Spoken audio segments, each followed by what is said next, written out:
What's good, everybody? It's your boy Jason X4, and today this is just we gotta talk about this.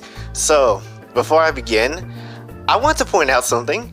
I do not talk about this all the time, like in real life. Okay, I'm just doing this because I see the opportunity, so I seize it, and if it's some good content I gotta talk about, then I'm just gonna talk about it.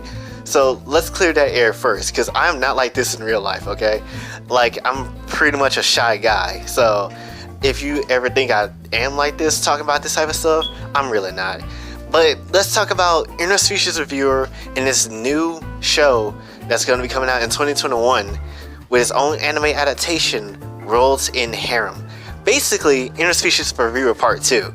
So we know Interspecies Reviewer is a very controversial show. The guy number one on my anime list before they knocked it down. And basically, it's like we scratched the surface onto some new stuff that pushed the boundaries of anime, and then we just assumed that, oh, this is gonna be just some regular rinky-dink ecchi show. Nope, this was pretty good. I ain't gonna lie, it was a lot. Midori still got the egg laying skills, but now that we're looking at past that, we scratched the surface. Now we're going into the dungeon, and that is Worlds in Harem. And basically, Worlds in Harem is about this guy who goes into cryostasis, and after 5 years of being in cryostasis, he finds out that the world is actually dead, with all the men are dead in the world, and only leaving 5 billion women. So basically, him and 4 other guys basically got to reproduce the entire race so they can make a comeback.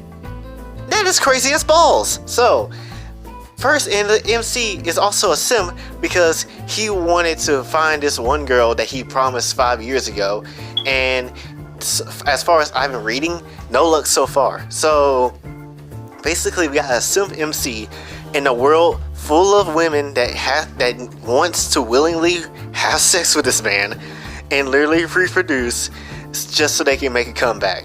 Like, that's insane to me. How can someone even make a series like this? I feel like all this is just a comeback from Japan, like just to make some kind of redemption arc from all the censorship, and they begin from the West. Like, because you know the West, they don't like anything. We don't like anything for some reason. Not all of us, but there's a good bunch of us that to be like, oh, this should be banned, all anime. This ain't right, chief. Screw this.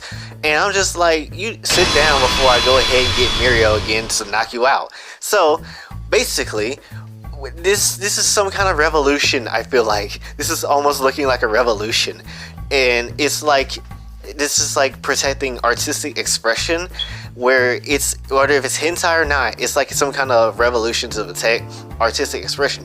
Which, if that's the case, that's great, because myself, I'm getting tired of the censorship too.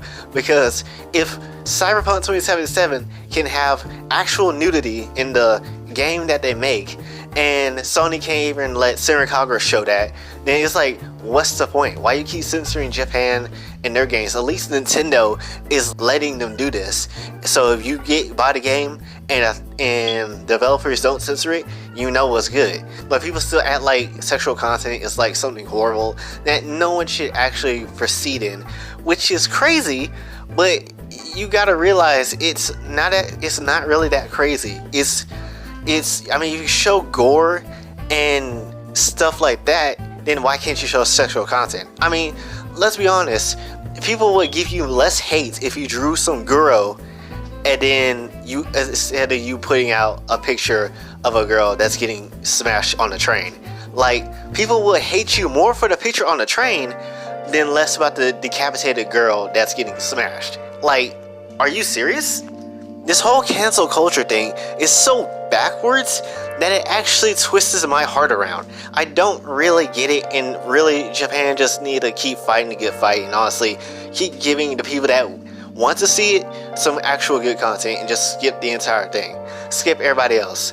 But that's not the only series I want to talk about. So I did a little searching and wanted to find out if there's another series that's like Worlds in Harem, and I found one. From this point forward, I dedicate myself to being the sauciest man on anime YouTube, alright? From this point forward, I am the most cultured channel of all time. I don't care what you have. So, in this series I'm about to introduce is absolutely insane to me. So, with that in mind, this series was created by the guy that made Elfen Lied. Y'all remember that? Y'all remember my review? Go back and watch it. And basically, this is still a manga, but if there is an anime adaptation that comes to this, there's a straight up Japanese revolution when it comes to artistic expression. And this series is called Parallel Paradise.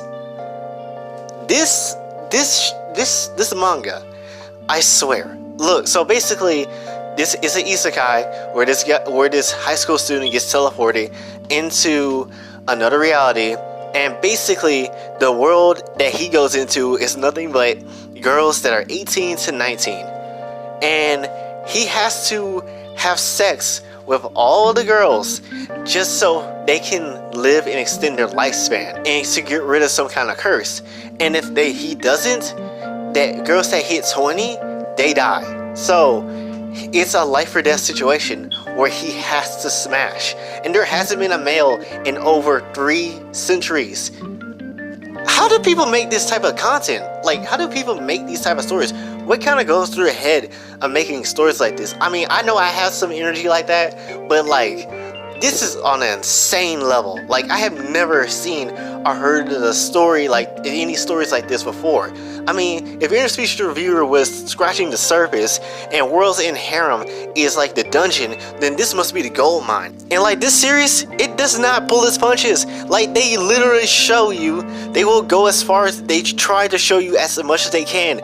Girls be wetter than Niagara Falls times 10. It's on Kaioken times 10 levels of actual Niagara Falls. It's a very wet anime. I'm surprised the pages when you buy it don't get wet. Like, it's ridiculous, and the plot is somewhat kind of interesting. I would give it like a 7 out of 10, but it's not like the main point.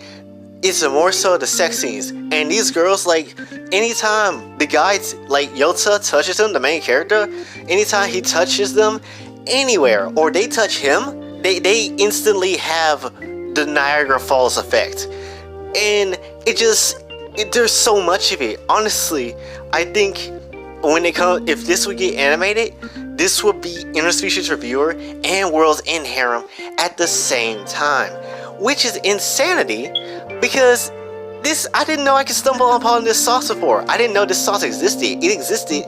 It was published like last year, around April, I believe. So this is some saucy stuff, and honestly, I want to see this animated. I really do. I mean, if we could get Interspecies Reviewer animated, Worlds in Harem animated, then I want to see Parallel Paradise get animated.